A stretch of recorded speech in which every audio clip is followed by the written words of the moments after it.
মানুষের কোনো ইবাদত, কোনো আমল আল্লাহর দরবারে গ্রহণযোগ্য হবে না। কয় শ্রেণীর মানুষ? 10 শ্রেণীর মানুষ। তাদের কোনো ইবাদত, তাদের কোনো আমল আল্লাহর দরবারে গ্রহণযোগ্য হবে না। তার মধ্যে 1 নাম্বার হলো, একজন অমুসলিম যখন মুসলমান হয় তখন তার মধ্যে আর কোনো গুনাহ থাকে না। যতই শিরকি গুনাহ আগে করুক, সে কোনো গুনাহ থাকে না। আল্লাহ তাআলা তাকে নিষ্পাপ বানিয়ে দেন। একজন বেগানা মাসুম বানিয়ে দেন, নবজাত সন্তানের মতো নিষ্পাপ বানিয়ে দেন। যখন ওই অমুসলিমটা যখন আবার কোনো দুনিয়ার স্বার্থে, দুনিয়ার অর্থের জন্য আবার আগের ধর্মের মধ্যে ফিরে যায়, আগের ধর্মের মধ্যে চলে যায়, তখন সে যতবার তওবা করুক না কেন, যতই কিছু করুক না কেন, তখন আল্লাহ তাআলা তাকে আর কোনোদিনও ক্ষমা করবেন না। সে যদি অতীতের ধর্মের মধ্যে চলে যায়, শিরকের মধ্যে চলে যায়, তখন আল্লাহ তাআলা কখনো তাকে আর ক্ষমা করবেন না। সে যতই তওবা করুক না কেন, যত কিছুই করুক না কেন, কালিমা যখন পড়ে ফেলবে, ইসলামের ছায়াতলে যখন চলে আসবে, তখন ওই ধর্মটা তাকে চিরতরের জন্য বিদায় করে দিতে হবে। তখন মুসলমানদের সাথে তার চলাফেরা থাকতে হবে, তখন মুসলমানদের সাথে তার উঠা বসা থাকতে হবে, মুসলমানদের সাথে তার চলাফেরা থাকতে হবে। দুনিয়ার মুসলমান, একটু লক্ষ্য করে শুনে নেন, যদি আপনার কোনো ইবাদত, কোনো আমল আল্লাহর দরবারে গ্রহণযোগ্য না হয়, তখন তো আপনার এই দুনিয়া শেষ, আখিরাতও শেষ। আল্লাহ তাআলা ওই ব্যক্তিকে কখনো ক্ষমা করবেন না। 2 নাম্বার হলো, ওই বান্দার কোন ইবাদত, ওই বান্দার কোন আমল আল্লাহর দরবারে গ্রহণযোগ্য হবে না যেই বান্দা ইনকাম হালাল নয়, উপার্জন হালাল নয়। উপার্জন হালাল না হলে সে যত রকমের ইবাদত করুক, যত দান সদকা করুক, যত রকমের ইবাদত করুক, কোন ইবাদত, কোন আমল আল্লাহর দরবারে গ্রহণযোগ্য হবে না। তাহলে ইবাদত গ্রহণযোগ্য হওয়ার, আমল কবুল হওয়ার 1 নাম্বার শর্ত হলো, 1 নাম্বার শর্ত হলো তার উপার্জন, তার খাদ্য হালাল হতে হবে। সুবহানাল্লাহ। তার হালাল খাদ্য ছাড়া, হালাল উপার্জন ছাড়া কোন ইবাদত আল্লাহর দরবারে গ্রহণযোগ্য হবে না। তাহলে 10 শ্রেণীর মধ্যে 1 নাম্বার হলো, কোন মানুষ যখন শিরক থেকে মুক্ত হয়ে মুসলমান হয়, বিধর্মী থেকে মুসলমান হয়, ওই বান্দা যদি আবার অতীতের ধর্মের মধ্যে চলে যায়, ওই বান্দা পরে যতই তওবা করুক না কেন, আল্লাহর দরবারে গ্রহণযোগ্য হবে না। 2 নাম্বার হলো, হালাল ইনকাম, হালাল উপার্জন ছাড়া কোন ইবাদত আল্লাহর দরবারে গ্রহণযোগ্য হবে না। 3 নাম্বার হলো, কোন মহিলা যদি নামাজ আদায় করে নেয়, নামাজ আদায় করার পরে ওই মহিলার মাথার মধ্যে যদি ওড়না না থাকে, ওই মহিলা যতই ইবাদত করুক, ওই অবস্থায় যতই ইবাদত করুক না কেন, যতই আমল করুক না কেন, কোনটাই আল্লাহর দরবারে গ্রহণযোগ্য হবে না।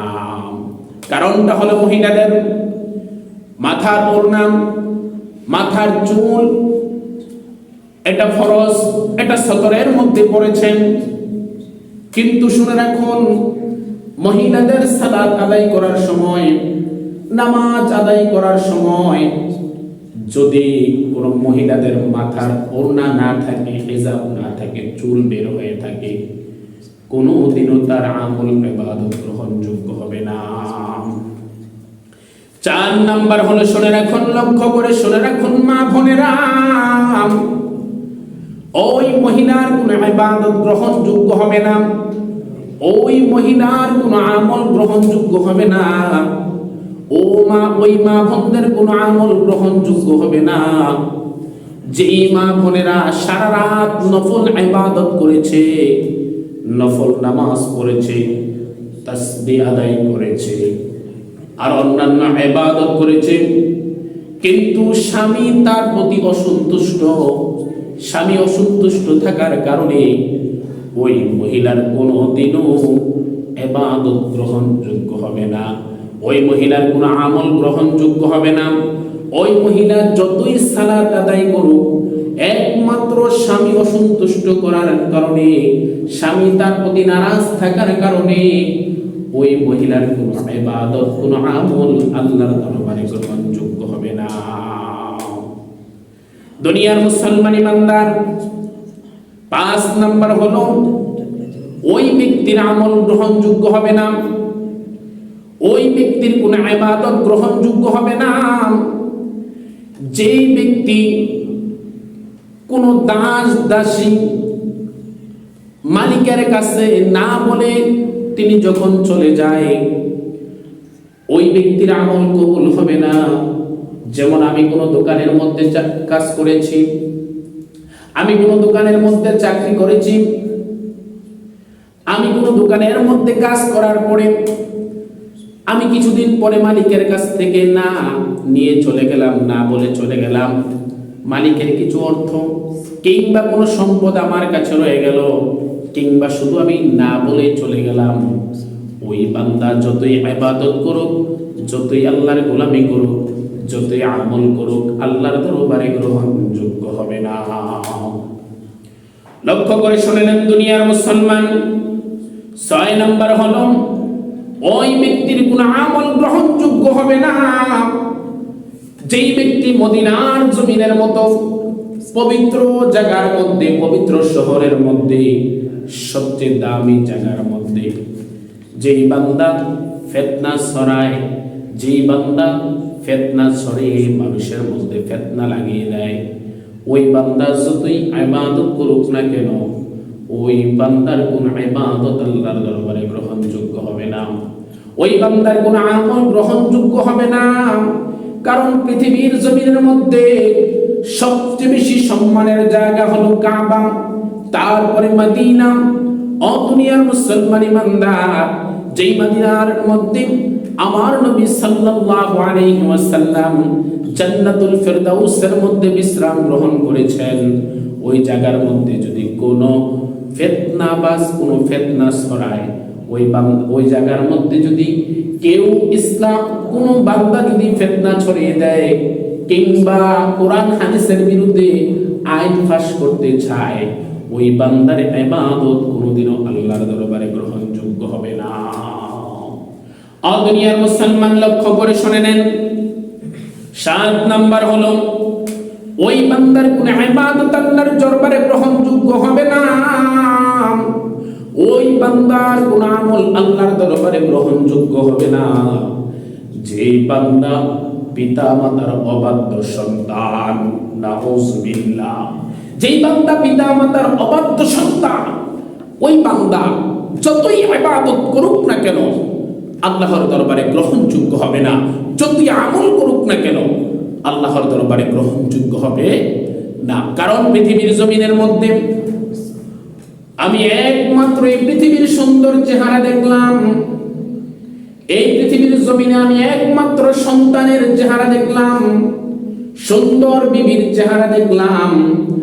আমি এই পৃথিবীর জমিনের মধ্যে এত কোটি টাকার মালিক হয়ে গেলাম, এত সম্পদের মালিক হয়ে গেলাম, তার মধ্যে সবচেয়ে বড় অবদান হলো পিতা এবং মাতা।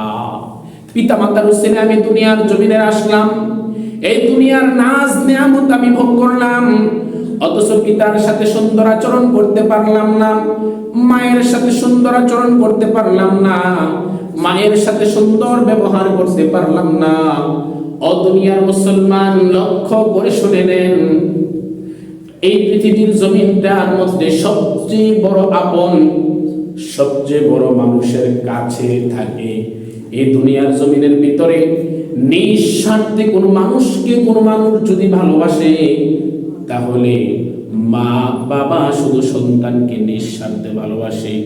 আর না হয় আপনি দেখেন শ্বশুর আপনাকে ভালোবাসবেন যেই কোনো একটা দুনিয়ার ফায়দার জন্য, আপনার টাকা আছে আপনার সাথে সুন্দর আচরণ করবে, আপনার শাশুড়ি আপনার কাছে সাথে সুন্দর আচরণ করবে। যতক্ষণ পর্যন্ত আপনার কাছে টাকা আছে আপনার স্বামী আপনার সাথে সুন্দর আচরণ করবে, যতক্ষণ পর্যন্ত আপনার কাছে সম্পদ আছে আপনার শাড়ি আপনার কাছে সাথে সুন্দর আচরণ করবে। যতক্ষণ পর্যন্ত আপনার কাছে টাকা আছে, আপনার কাছে টাকা নাই, আপনার শ্বশুর আপনার কাছে ভালো নয়, শাশুড়িও ভালো নয়, শালা শালি কেউ আপনার সাথে ভালো নয়। শুধু তাই নয়, গর্ভধারিণী এক মায়ের সন্তান ভাই ভাইকে চিনতে পারে না, বোন বোনকে চেনে না। ও দুনিয়ার মুসলমান, স্বার্থের মধ্যে যখন আঘাত লেগে যাবে, ভাই ভাইকেও চেনে না, বোন বোনকেও চেনে না। এই পৃথিবীর জমিনের ভিতরে একমাত্র নিঃস্বার্থী কোনো মানুষ যদি কোনো মানুষকে ভালোবাসে সেটা হলো মা এবং বাবা তার সন্তানকে নিঃস্বার্থে ভালোবাসে। আল্লাহু আকবার। দুনিয়ার মুসলমান লক্ষ্য করে শুনে নেন, এজন্য ওই বান্দার ইবাদত কবুল হবে না, ওই বান্দার দাসত্ব গোলামি কবুল হবে না, ওই বান্দার কোনো আমল কবুল হবে না যেই বান্দা পিতা মাতার অবাধ্য সন্তান। ৮ নাম্বার, ওই বান্দার কোনো ইবাদত ওই বান্দার কোনো আমল কবুল হবে না যেই বান্দা দুনিয়ার জমিনে কোনো মানুষকে দান করে খোটা দেয়। আছে না নাই? দান করে খোটা দেয়, এমন মানুষের কোনো আমল, এমন কোনো মানুষের ইবাদত গ্রহণযোগ্য হবে না। এই অবস্থানটা আমি দেখতে পাচ্ছি আমাদের মা বোনদের মধ্যে সবচেয়ে বেশি রয়েছে। আমাদের মা বোনেরা দুনিয়ার জমিনের ভিতরে এই কাজটা সবচেয়ে বেশি করে, মানুষকে খোটা দেওয়ার জন্য চেষ্টা করে। 10 টাকা দান করে না, মানুষকে খোটা দিয়ে দেয়। আছে না নাই? দুনিয়ার মুসলমান, এজন্য আমি আপনাকে লক্ষ্য করে বলবো, এই দুনিয়ার জমিনে থাকা অবস্থায় কোন মানুষকে যদি আপনি সহযোগিতা করার পরে আপনি যদি খোটা দেন, খোটা দিয়ে আপনি ওই মানুষকে আপনি বাঁচাতে পারবেন না। ওই মানুষকে আপনি সহযোগিতা করলেন, কিন্তু আপনার ইবাদত, আপনার আমল কোনোদিনও গ্রহণযোগ্য হবে না। 9 নাম্বার হলো, কোন মানুষ যদি তার তাকদীরকে অস্বীকার করে, কোন মানুষ যদি তাকদীরকে বিশ্বাস না করে, ওই মানুষের কোন আমল, ওই মানুষের কোন ইবাদত আল্লাহর দরবারে গ্রহণযোগ্য হবে না। যা ঘটবে সব কিছু আল্লাহ তাআলার পক্ষ থেকে ঘটবে। ওই মানুষের ইবাদত, ওই মানুষের দাসত্ব, ওই মানুষের গোলামি আল্লাহর দরবারে গ্রহণযোগ্য হবে না। যে মানুষরা তাকদীরকে বিশ্বাস করে না, যেই মানুষরা তার তাকদীরকে অস্বীকার করে, দুনিয়ার লাভ হইলে মনে করে আল্লাহর পক্ষ থেকে হয়েছে, খারাপ হইলেও মনে করে যে এটা আল্লাহর পক্ষ থেকে হয় নাই। কারণ আল্লাহ তো করলেই তো সব ভালোর জন্য করে, ভালো হোক খারাপ হোক সব কিছু আল্লাহর পক্ষ থেকে হয়। কেউ যদি ওই তাকদীরকে বিশ্বাস না করে, ওই তার কপালকে যদি বিশ্বাস না করে, আল্লাহ তাআলা ওই বান্দার ইবাদত কোনোদিনও গ্রহণযোগ্য করবে না।